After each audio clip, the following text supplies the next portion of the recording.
NewsX World. Meanwhile, viewers, we are shifting our focus to further developments coming in. We're now learning that China has urged the United States to provide open and fair treatment for TikTok and other Chinese companies investing in America, following US President Donald Trump's signing of an executive order which outlines a proposed deal for a US version of TikTok.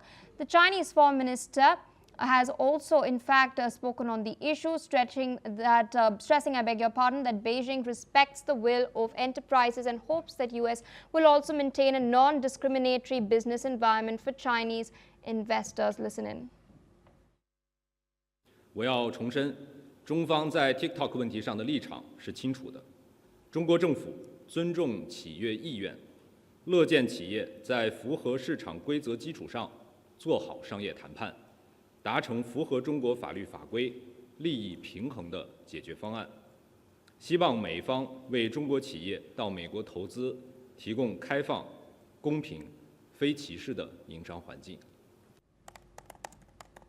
Meanwhile, the executive order signed by Trump on Thursday declares that his plan to sell TikTok's U.S. operations to American and global investors will comply with national security requirements outlined in the 2024 bipartisan law. Now, under the new framework, 6 out of 7 board members of TikTok will be American nationals, and the app's algorithm will also be retained.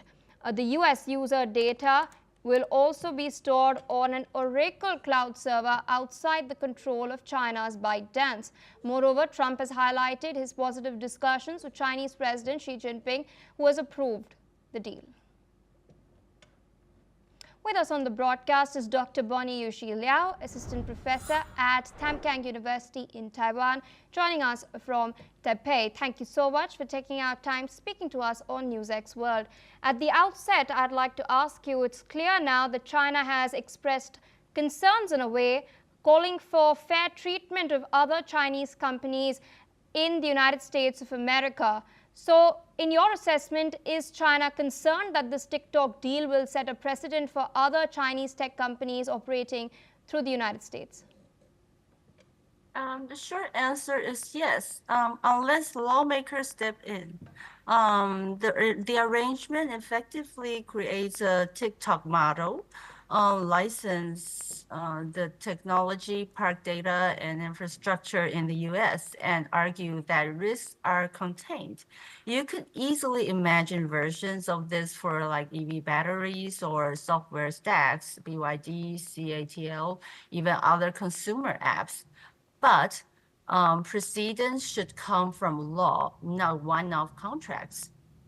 Platform neutrality isn't guaranteed just because a company is American or hosts servers in Texas. You need 4 things to land on US soil, not just one. Okay, data landing, algorithm landing, human moderation landing, and money flow landing. Without onshore control of all 4 and real transparency on advertising and funding sources, commercial incentives will still tilt towards whoever pays, including capital from China or Russia. My recommendation will be baseline legislation that mandates, first of all, US custody of data and model updates, and secondly, change control laws and independent audit rights, and also US-based moderation subject to US labor and privacy laws. And at last, a public ad library with funding provenance. And maybe add a 5th, a regulated kill switch if compliance fails. Otherwise, we're outsourcing trust to private contracts. Indeed, and a quick follow-up, this is an era where data is invaluable. Large data sets are often used to train large language AI models. Now, TikTok has an estimated 170 million American users. So the sheer amount of data that flows through that are currently in ByteDance servers is quite helpful as far as the AI race is concerned. So how will the storage of this data on Oracle servers now impact the larger US-China tech battle? It reduces the attack surface, but data residency is not data governance.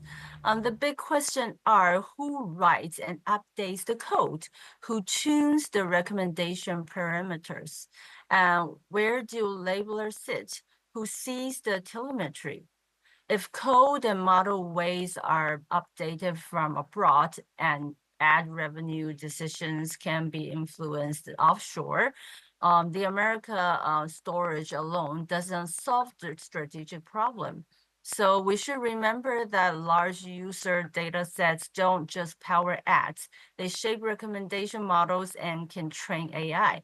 If US person data can be used, directly or indirectly to improve foreign states line systems, that's a competitive subsidy. So the policy focus should be purpose limitation and data minimization.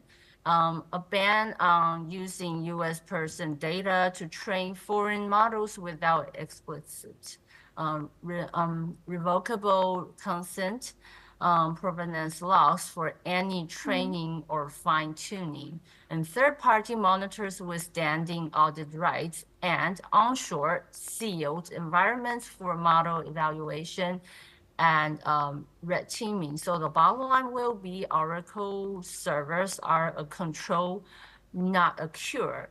Trust isn't a network architecture, it's a governance regime. If the deal delivers variable, enforceable control over data, algorithms, and people and money, and sunlight on ads, it helps. If not, it's compliance theater. All right, ma'am. With that, I would like to thank you for taking out time sharing your analysis